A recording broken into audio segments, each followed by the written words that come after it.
Glad to have you with us. The International Court of Justice is demanding Israel take, quote, all measures needed to prevent civilian casualties in Gaza, but it stops short of demanding a ceasefire. The decision from The Hague comes 111 days into this war, which has killed nearly 26,000 Palestinians, according to Hamas-run agencies, and also more than 1,400 Israelis are dead. The ruling is part of a broader claim by South Africa accusing Israel of carrying out genocide in Gaza. Earlier today, the court rejected an appeal from Israel to throw out the case altogether.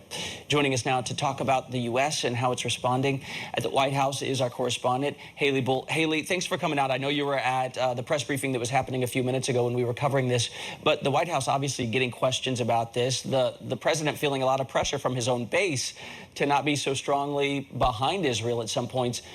What are they saying about the ruling? Yeah, well, Chance, the White House is standing by its view that the claims of a genocide are, quote, unfounded. And this ties back to a stance they have taken since it was initially filed when they called it, quote, meritless. And as you mentioned, the UN's top court did not order a ceasefire in its interim but binding decision, though it did not get rid of the case and did lay out provisional measures aimed to stop civilian harm. Those binding measures include preventing killing or harming Palestinians in Gaza, ensuring that military forces don't commit those acts, preventing and punishing any incitement to commit genocide, enabling humanitarian assistance immediately, keeping evidence related to the allegations, and giving a report to the court within 30 days. Now, Israeli Prime Minister Benjamin Netanyahu called the allegations of genocide, quote, outrageous, and doubled down on vowing to continue the war while noting following international law.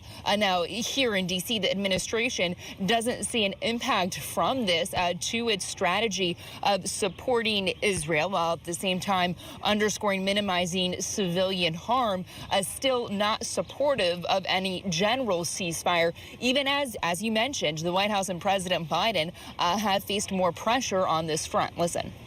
Actually, I mean, I think the court's ruling is consistent with many of our positions, and much of the approach that we've taken with Israel. For instance, in the view that Israel has the right to take action against the terrorists on the October 7th attack, that they have an obligation to be mindful of minimizing civilian casualties, that they have an obligation to assist the international community to get humanitarian assistance, and all these are things that we have been pushing and urging for as well.